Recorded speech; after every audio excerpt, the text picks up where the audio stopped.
যতদিন দলে ছিলেন স্কালোনির ভরসার প্রতীক হয়েছিলেন, দিয়েছেন সেই ভরসার প্রতিদানও। আর্জেন্টিনাকে জিতিয়েছেন 2022 কাতার ফুটবল বিশ্বকাপ। 2 বছরের নিষেধাজ্ঞা কাটিয়ে মাঠে ফিরলেন আর্জেন্টিনার বিশ্বকাপ জয়ী আলেয়ান্দ্রো গোমেজ।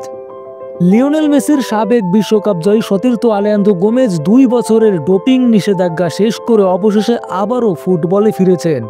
2022 কাতার বিশ্বকাপ জয়ী আর্জেন্টিনা দলের সদস্য ছিলেন গোমেজ। 2023 সালের অক্টোবরে নিষিদ্ধ পদার্থ গ্রহণের দায়ে তাকে নিষিদ্ধ করা হয়। তার শরীরে নিষিদ্ধ পদার্থের উপস্থিতি পাওয়া গিয়েছিল। পরে অবশ্য তিনি দাবি করেছিলেন সন্তানকে দেওয়া কাশি সিরাপ ভুলবশত খাওয়ায় এমন হয়েছিল। ঘটনা সামনে আসার পর সেভিয়া তার চুক্তি বাতিল করে দেয়। নিষেধাজ্ঞা শেষ হয়েছে গত অক্টোবরের 18 তারিখ। গোমেজ মনে করেন তাকে অযথাই কঠোর শাস্তি দেওয়া হয়েছিল। তিনি বলেন, কেউ যদি কোকেন নেয় বা গাঁজা খায় তখন 6 মাস শাস্তি পায়। আমি ছেলের কাশি সিরাপ খেয়ে 2 বছরের নিষেধাজ্ঞা পেলাম। প্রথমে ফুটবল দেখা বন্ধই করে দিয়েছিলাম। বিশ্বকাপ জয়ের ঠিক পরই নিষেধাজ্ঞা পাওয়াটা তাকে মানসিকভাবে ভেঙে দিয়েছিল। ক্যারিয়ারের সেরা সময়, বিশ্বকাপ জয়ের পরেই এমন হলো।